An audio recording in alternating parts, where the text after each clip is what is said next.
बिस्मिल्लाहिर्रहमानिर्रहीम। मैं सैयद चिराग उद्दीन शाह, मरकज़ी अमीर जमीयत उलमा इस्लाम अल-मरकज़िया पाकिस्तान,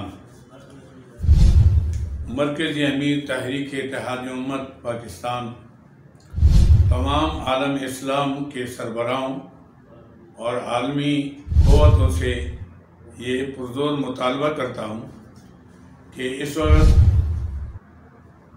कश्मीर के आवाम के ऊपर जो बर्बरियत और जुल्म सतम जोर जफा का बाजार गर्म है, हमें फ़ौरन उसका नोटिस लेते हुए कश्मीरियों के आज़ादी के लिए अपना भरपूर किरदार अदा करना चाहिए और अक़वाम मुत्तहिदा के करारदादों की रोशनी में उनको हक़ खुद इरादियत देना चाहिए।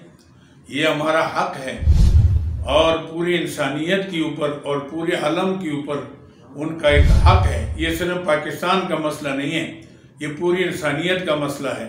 और जो इंसानी और हुकूक के अलमबरदार जितनी क़ुव्वतें, उनका हक़ ये है कि वो मुअस्सर किरदार अदा करते हुए उन मज़लूम लोगों को जो 3-4 महीने से उनके जुल्म व सतम जोर जफा और बर्बरियत के शिकार हैं, उनको फौरी तौर पर आज़ादी दिलाकर हक़ खुद इरादियत उनको दिया जाए ताकि वो अपनी आज़ाद ज़िंदगी गुजार सकें।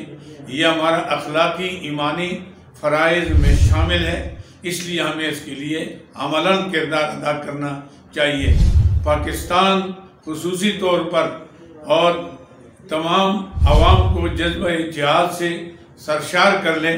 अगर हिंदुस्तान अपने और भारत अपने मज़ालिम से बाज नहीं आता तो उनके खिलाफ एक मुअस्सर किरदार होना चाहिए ताकि हम बज़ोर बाजू बज़ोर क़ुव्वत अपने उन भाइयों को आज़ादी दिला सकें।